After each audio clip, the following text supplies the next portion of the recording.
Great to be in the house of the Lord today, is it not? I'm dragging a little this morning.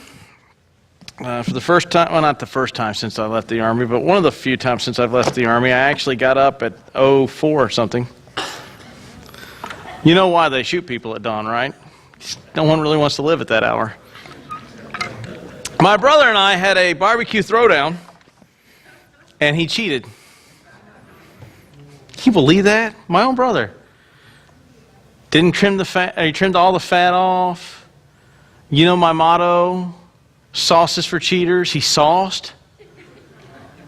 And then once his meat hit 125, well, this has nothing to do with the sermon, by the way, so if you're wondering, no, this is free. He took it out of the smoker and put it into an oven. Thank you, brother. I'm looking at him like, anyhow, all righteous indignation aside, I still won. When he says he won, just remind him he cheated. Then I'm just going to drop the mic on that one. Exodus chapter 4. Exodus chapter 4, verses 1 through 9. Has nothing to do with cheating. Boy, you're going to hear that one day as a sermon analogy when we get to a section about cheating people. Exodus chapter 4, verses 1 through 9.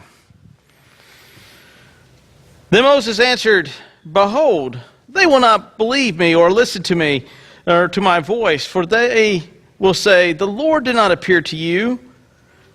The Lord said to him, 'What is in your hand?' He said, 'A staff.' He said, 'Throw it on the ground.'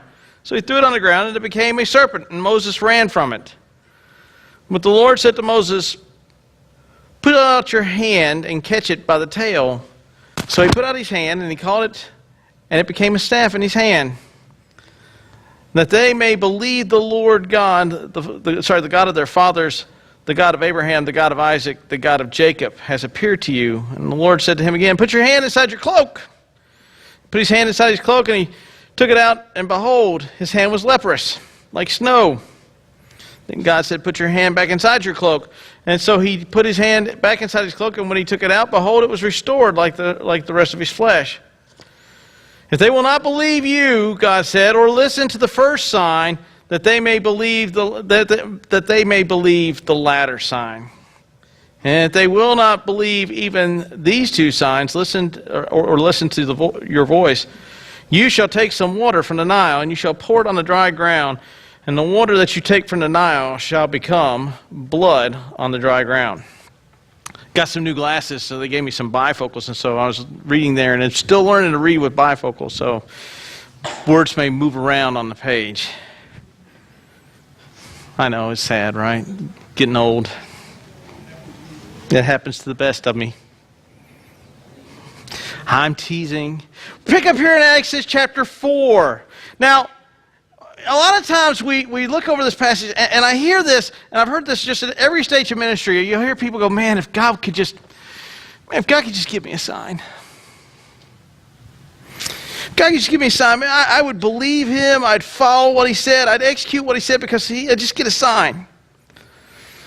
And I guess at times we kind of take a selective view on what signs are, because you can look at somebody and go, "Man, God's trying to get your attention." "Oh, no, not me. I'm not qualified. No." And you keep pointing it out until it's just so obvious. Here, Moses has one of the clearest signs you'll ever have. Let's remember where we are in this study. Moses is talking to a bush that talks back, on fire, yet not burning.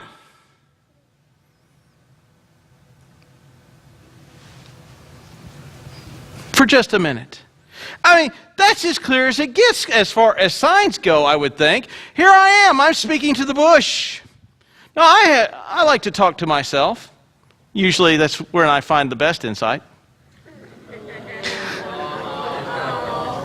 I'm teasing. For that, I talk to my wife. But I talk to myself. I don't expect myself, the nonverbal side, to answer back audibly. Moses is speaking to a bush. Now, inside the bush, we know that it is the presence of God. It is God that is there within the bush and is talking back. It's pretty evident that Moses is getting a very strong signal. Moses, you will go to Pharaoh. Everybody's like, man, I wish I could get an audible voice from the Lord. I would execute his command. No! You'll do just like Moses does. Remember what was the first excuse? Who am I? Now, sounds very humble. Sounds very humble when he does it. Who am I, Lord, that I should go? You know who I am. I'm the guy that tried to do this in my own strength and messed it up. And, I'm now out here in Midian in the backside of the desert. I'm a nobody in the middle of nowhere doing a nothing job. Who am I? There's a death sentence on my head. And notice the Lord didn't go, darn, you're right, man. I can't use you. Well, Aaron's coming. I'll use him. No, he doesn't do that. He goes, come, you're going. And then Moses kind of brings up another thing. He said, whoa, who shall I say sent me? It's kind of hard to explain that I was talking to a burning bush and it talked back. They're going to think I'm drunk or high, one of the two. Well, you tell them, and God gives us the name that's a verb construct, which means I am the existing God. And so this is just some review. And so now Moses, instead of hearing all this and hearing what God has to say, Moses, instead of going, you're right, I'll execute your command. Notice what Moses does. But they will not believe me or listen to my voice. Now, this is right after God has said, I will be with you. Go and tell them these things.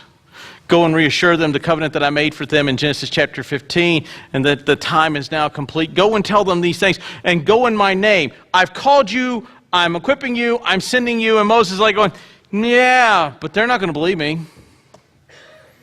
They're not going to believe me.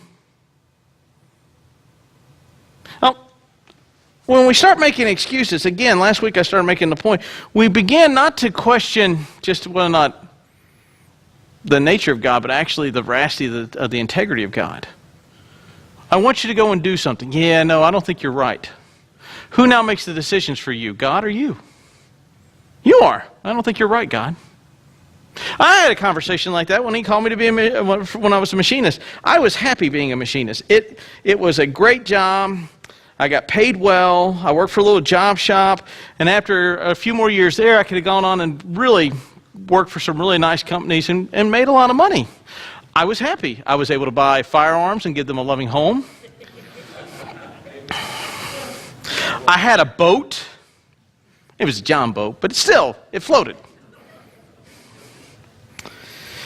I had a new truck. I had to share my money with 4 other people. I had it made. I enjoyed it. And he messed it up. That's what I said. Yeah, you messed this up. I got a sweet deal going on here. Yeah, I know. But I want you to be a minister. I need a sign. Okay. And there were multiple sign after multiple sign, to which I was able to plausibly explain away. See, that's kind of how we handle those things, right?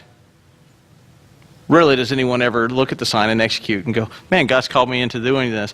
No, we try to find the way to explain it away. Here Moses is on his 3rd excuse, and you would figure after his 3rd excuse, he would stop trying to explain it away, because this one is pretty cool. I mean, there are many a times I've wished I'd been in meetings where I could throw a stick on the ground and it become a snake so we could all just get out. I have been in meetings in the Army that have gone on for 3.5, 4 hours where nobody is saying anything. But you've got that one guy who says, you know what would be a great idea is? And everyone just looks in terror at him like, you know what would be a great idea? Shut up. You just need to stop. Throw a stick on the ground, snake whips out, that room will empty. Whew. Vacuum of everybody leaving that room, cause that room to collapse. This is cool. And still, we will see next week. Moses will go, but I got one more. Let's look at these signs. We'll have a little bit more discussion. They're not going to believe me. Moses, what's in your hand? When God asks you what you are possessing in your hand, it's not because he does not know. It's because something cool's about ready to happen that's going to really terrify you. What's in your hand? Well, it's a staff. Yeah, is it? Toss that dude on the ground. Now we know that it's not a garter snake. And we know it's not a coach whip snake. Because what was Moses' reaction? Moses didn't say, went, ah! What does the text say Moses did? Moses ran away from it. Kind of like, when my wife or my kids see a snake or a roach, usually there's this loud scream, and I usually come in with armament going, kill it! I'm trying to. It's on the floor! That?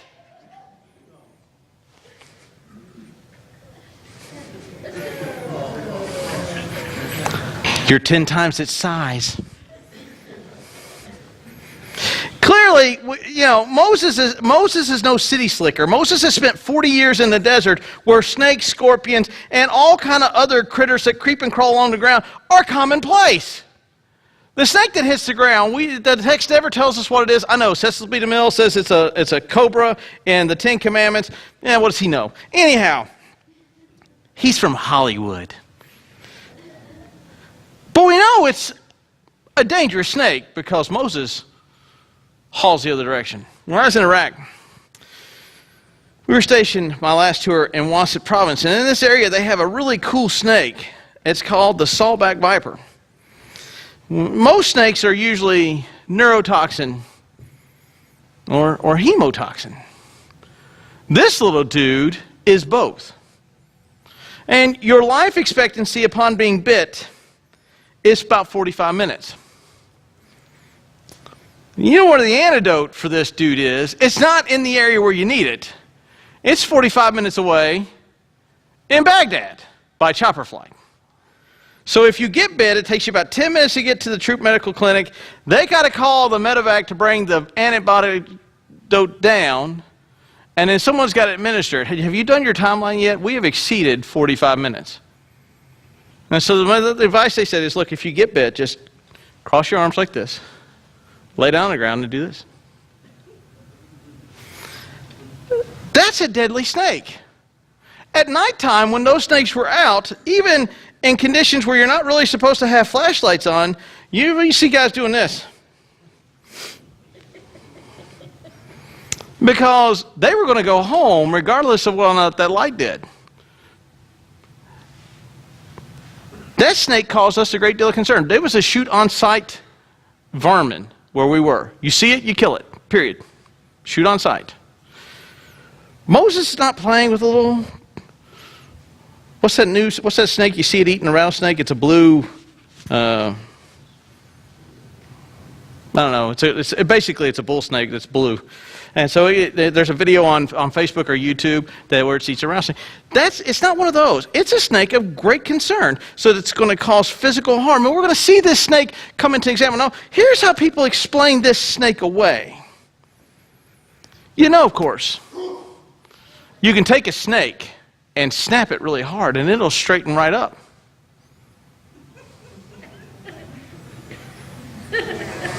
For how long? Well, for a few seconds. You stun it for a few seconds. Somehow I don't see Moses confusing a stick on the ground with a snake, and every 10 minutes he's walking, he's snapping the snake to keep it stiff. But that's a great way of explaining away the miraculous part of this story. Well, yeah, clearly Moses, did not have a snake. And you kind of see this when Moses throws down the snake. I'm giving you a little bit of heads up for a couple weeks away. When he throws down the snake, and then the Pharaoh's men, they throw down the snake, and they go, see, clearly it's the same thing. They can do the same thing. Well, notice what Moses' snake does. It eats all of Pharaoh's snake. But somehow there was a miraculous, a logical explanation for the miraculousness enough, because maybe Moses starved his stick snake. and it's just really, really, really hungry. Or it was a non-poisonous snake that liked to eat other snakes. There are all kinds of stories about how you rationalize that part of the miraculous away. And when you can do that, then you can miracularize the calling that God has, and you're justifying the excuse. Who am I? Who's sending me? Well, people won't listen to me. This is after 40 years after he kills the Egyptian. So God gives him another sign. He says, you showed this sign to the elders. Put your hand in your coat. Now, this is going to be really freaky if my hand comes out bright white. Pull it out. And his hand was white. And the text says leprosy. And if you look at it, there should be a footnote. Your Bible says more like skin diseases. Leprosy is kind of like a big, broad term. If you go to Leviticus chapter 13, there are multiple types of skin diseases that they kind of classify as leprosy. Now, when I hear the word, I remember the kid we used to sing at camp, leprosy. All my skin is falling off of me. What's that floating in my cup of tea? Oh my gosh, it's a part of me. I'm not the man I'm not the man I used to be since I contracted leprosy. See, when we hear the word leprosy, we think it's stuff falling off. This, nonetheless, regardless of what it is, it's enough to get your attention.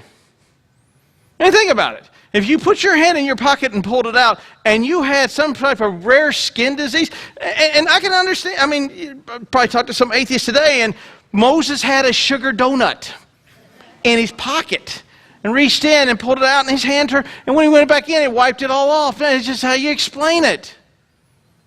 Or maybe it was lice or something. Who knows? You explain away the miraculous, you can explain away or give evidence for arguing against the call.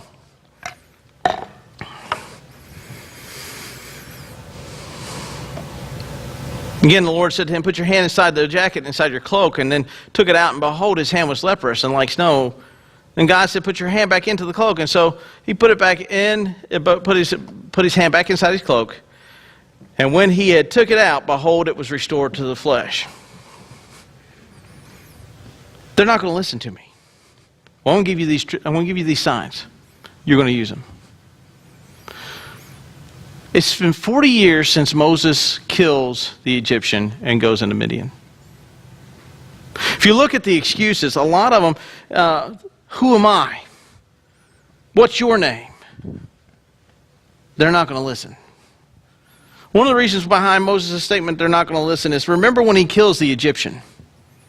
The next day he goes and he sees two Jews fighting. And he says, you should not do so.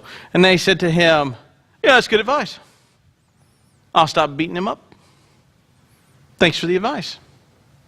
No, he says, who are you?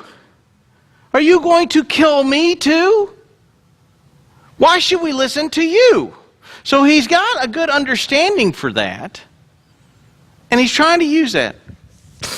And also look at the distance between the time Moses begins to enact, because Acts gives us the idea that Moses believed when he kills the Egyptian that this was what God wanted him to do, to be the next leader of the children of Israel out of Egypt. And so from the time of the initial call to the time where God comes back and says, this is when I want you to execute, has been 40 years. A lot of times we receive a calling upon our life, and God asks us to do something, but yet what happens is from flash to bang is a period of time. For sometimes you are called to do something and instantaneously you go. And sometimes you have to go and there's a process in which you go, where there's a time period that elapses between when God calls you and the time God opens the door for you to go, and then you go. And what happens is usually when we do that lag period, we think that it was gas. I remember when I was called, like I said, I was a machinist. And you know what happened the next day? I got a call from 12 churches. No, that's not what happened the next day. The next day, I went back to work as a machinist and went going, are you sure? I like what I do. It took me about 4 years after I got my college education. And when I graduated, you know what happened the next day? I got a call from 12 churches. No, I didn't. I waited another couple of years, and I began to wonder if this is really what God wanted me to do, if I was really wasting my time, because I've spent some money and some time studying all this Bible stuff, and I'm not using it. Then I started working for an inner city ministry in Dallas. I said, you've got to be out of your mind. Redneck, inner city.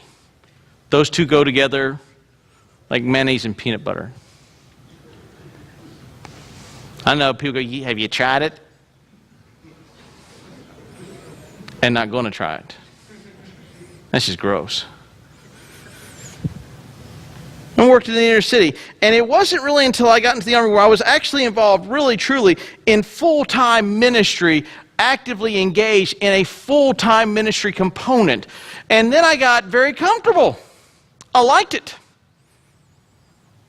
And one of the great things about Stephanie and I is we can see the potential of the other one, and clearly she has better insight because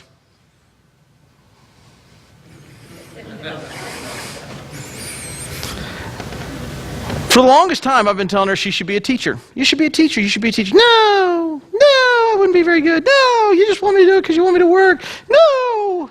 And there's a component to that because I like to buy firearms, and they're expensive. And no. Well, then she got a job working as an aide here, and she liked it. She goes, I'm really good at this. No. And then she went, and she's a teacher. She's excited. I got a garage full of stuff that's going to go into her room. I can't wait for it to go so I get the garage back. But she always found a way to explain away a calling I believe God put within her life that came later in life than for other folks. For years, when I was in the Army, and even while we were dating, she says, you need to go on and get your doctorate work. Nah. I'm not as smart as I think I are. And she said, no, really, you really should be doing that. I think, and she would tell me at times, she goes, I think your talents are being wasted in the Army. And I'm like going, quiet you. Get thee behind me, Satan. And she said, no. I think your talents are truly being wasted here in the Army because, they began to start putting some requirements upon chaplains that really weren't very fun, and I just ignored them anyway. And she says, you're going to get yourself in trouble, and you're wasting your time. I said, yeah, whatever. What do you know, woman? Quiet. Women should be quiet in church. It doesn't work. I don't know why you're doing it. And she's sitting right there. And she heard this morning, although it's not really quite the same. I'm sitting in another chaplain's office in Italy. He's a family life chaplain, and he and I are talking. He looks at me and he goes, what are you doing in the Army? I said, well, that's a dumb question. What are you doing in the Army? He said, no, seriously, what are you doing in the Army? I think your talents are being wasted in the Army. You ought to be in a pulpit every Sunday morning instead of wasting your time counting money. I'm like, amen to that, brother. I'm done counting this money. And he says, really, seriously, you think you ought to go on for PhD work? I said, don't ever make statements like this. Okay. When God releases me from the Army, I'll go on and work in a church and get my PhD. Well, about 2 years later, I got my release notification, and sure enough. But see, I couldn't see it, and she could tell me all about it, and she could tell me over and over and over. And it required someone else to verify that call that I believe God has placed upon my life. And here I am, and there you are, and there she is, and there she's going to work over there. You see how easy it was to rationalize all the signs being sent to me. All the signs being sent to her. All the signs being sent to you. Well, God's not calling me for full-time ministry. And, and here's the thing. We have a lot of pastors that really should be selling cars. We do. And honestly, I really wish pastors would police themselves. Because I know several that ought to be selling cars. And have told them. Not really much friends anymore. Don't ask me if the dress makes you look fat, folks. you will get the answer you do not desire. But notice how you can explain away a calling or justify a wrong calling by ignoring the signs that are given to you. For years, I told Stephanie, you don't know what you're talking about. You don't know what you're talking about. Yeah, you don't know what you're talking about. You don't know what you're talking about. For years, she told me, you don't know what you're talking about. You don't know what you're talking about. Moses is looking at God going, you don't know what you're talking about. And even with the snake. Now, notice how he had Moses pick the snake up, because I find this interesting. How do you pick up a snake? For those of you brave enough to do so. I'll be honest with you. Where's Steve? He might be on security. Steve and I had the same philosophy about snakes. I don't ask for IDs. I just shoot them. Don't, it's a good snake. It's a dead snake. And a dead snake is a good snake. I don't ask for ID. If it slithers and in the yard, it dies. Pow. It's a good snake. Shouldn't have been in the yard. But if you were brave enough to pick up a snake, do you grab it by the tail to where it can turn around and bite you upon the hand? You grab it from right behind the head where you have the greatest amount of control over the things that go. Notice how God has Moses pick up the snake. Moses, pick it up from the tail.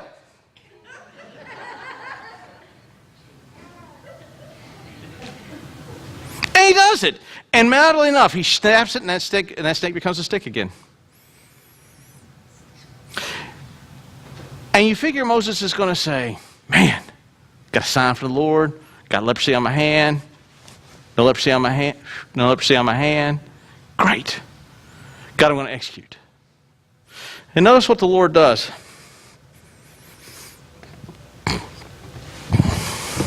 They will not, I don't need to do that. I got glasses now that I can do that with.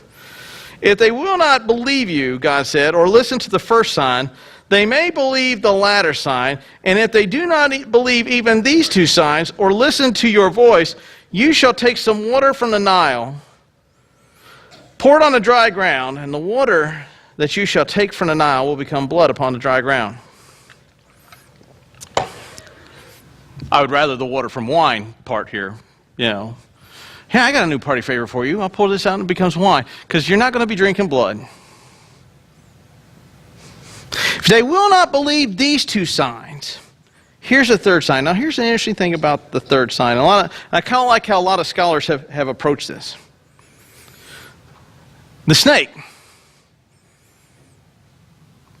especially a venomous snake that you just plop down in a room full of people, has a personal protection need that immediately arises. People are not going to sit around and play with it unless, of course, they're a few bricks off. So that snake represents, for some, the aspect of imminent personal danger. Leprosy on the hand. Were lepers allowed to stay within the community in which they lived in? Immediate exile. Finally, you had the blood coming out of the Nile.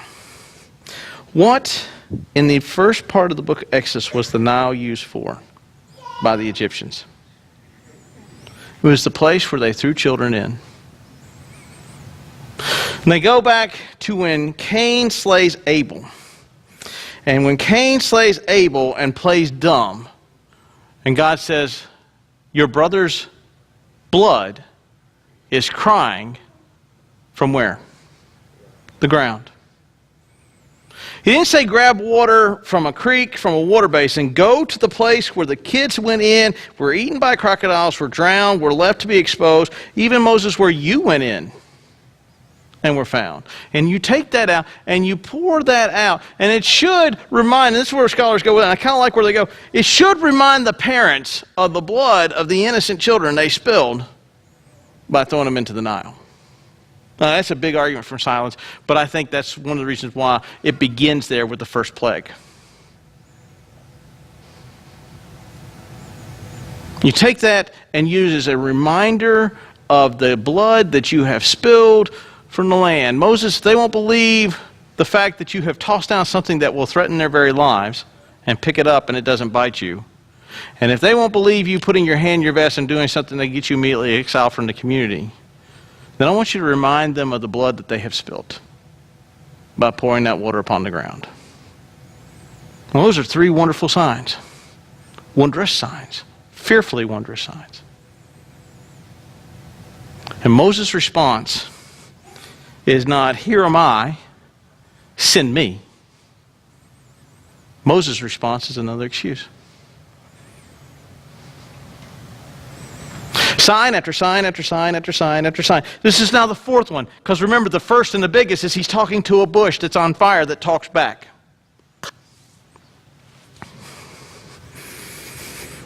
We have, all of us, a ministry God has called us to fulfill.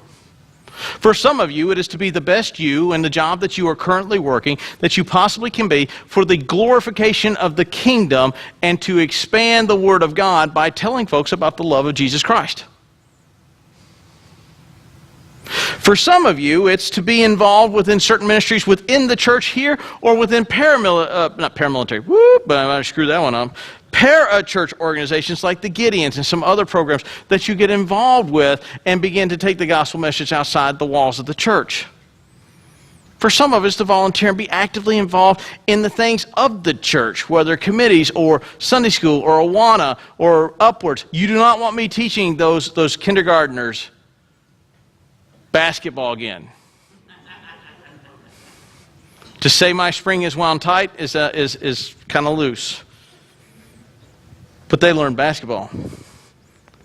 There are ministries that are prevalent and need all over this organization. Some of you have a call to be a professional minister. Within all that calling, there's rationalization. There's conversation with yourself that, no, this isn't really my call. Remember, I'm an introvert. I also have a learning disability. I don't read well. I have dyslexia. I don't read well. Words move around on the page. If you haven't noticed by my reading is a labor for me. It is not enjoyable. I know people that say reading is fun. I look at them and I think they're nuts. Reading is a labor for me. I read, but I don't read out of joy. I read out of necessity.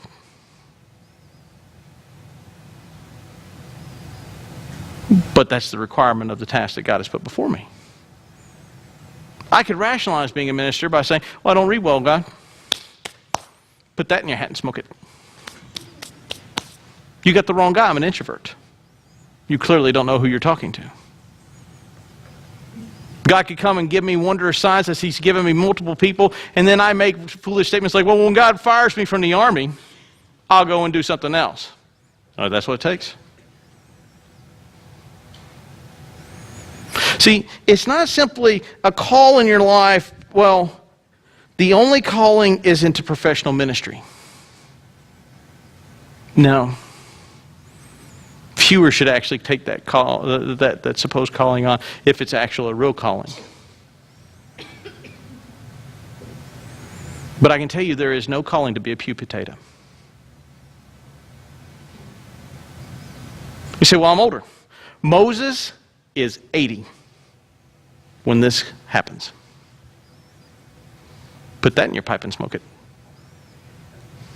There is no calling that I have ever found in this text, no matter how many miracles I look for and rationalizations, to be a pew potato. There is always ministry that can be done. There's always things that can be prayed for. Whether that's all you have the ability to do is pray. But we rationalize it away. Well, I'm older. Well, I'm too young. I'm just a kid. I'm a cut-up. I'm a prankster. And me.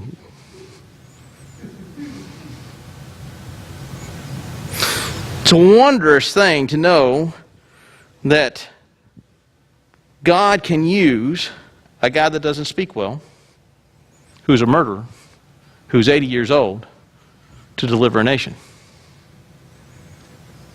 It's wondrous to know that God can take a guy who can't read well and utilize him for the glory of the kingdom. It's wondrous to know that God can take someone of middle age and give them a new ministry in which they can be involved in. It's wondrous that God can take a person like young Timothy, who's young, and send him to be a preacher.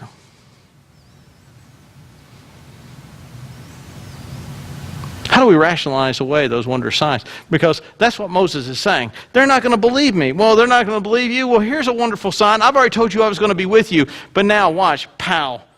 That would really freak me out. If I got a walking stick, it's really nice. If I threw it on the floor and it became a snake, there'd be a hole in the carpet and a dead stick. And then the cops show up and it'd be very awkward. By the way, I shot my first turkey the other day. You should have seen the look of the people on the frozen food aisle. I saw that. You did, didn't you? I used that a week ago. I need Eric. He needs to be up here.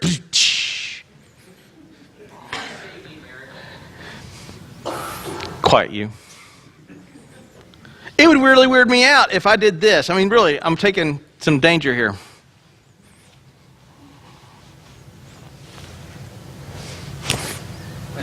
And it was white.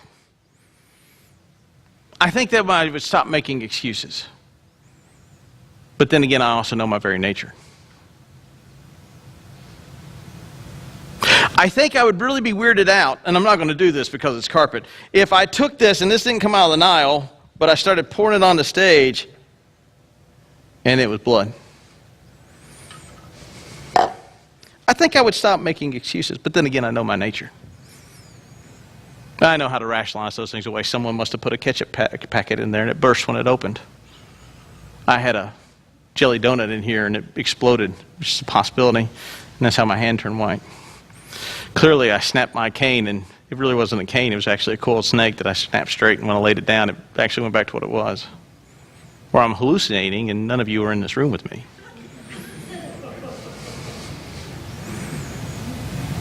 But notice at every turn, God doesn't look at Moses and go, "You're right.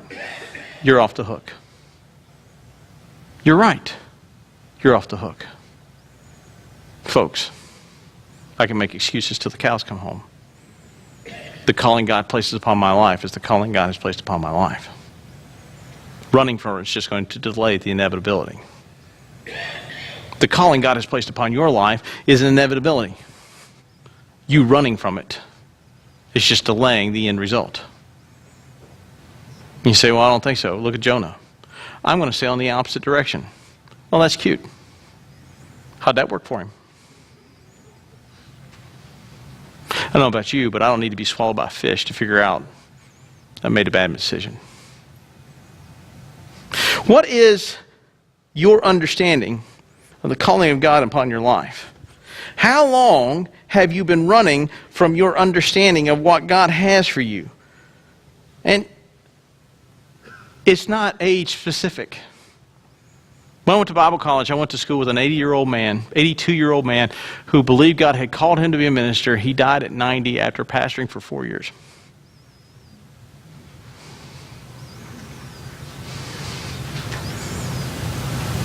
God called him to be a minister for 4 years.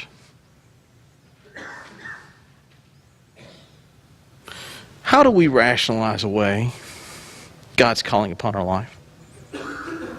What excuses do we use to not follow Him?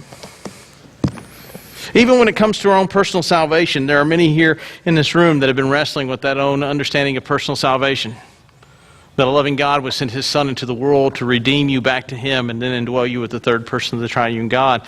And you will wrestle against that and say, religion is the opiate of the masses. There is no God. Yet there's a nagging, compelling urge within you to have a knowledge of who this God is. If you're here today, my microphone will be turned off. It'll be me and you discussing the wondrous gift of salvation that comes from our Lord Jesus Christ. I mean, you here today that have regular full-time jobs, and the calling God has upon your life is to be of great service to the church as a volunteer in many ministries, or in small ministries, or for a very short period of time. And yet you find a way to rationalize it away. This morning, as the praise band comes to lead us, take the opportunity. If you've been feeling that calling upon your life, sit and then begin to have an honest conversation with the Lord, not one of excuse, but one of submission. As the praise band leads us, if you'll stand.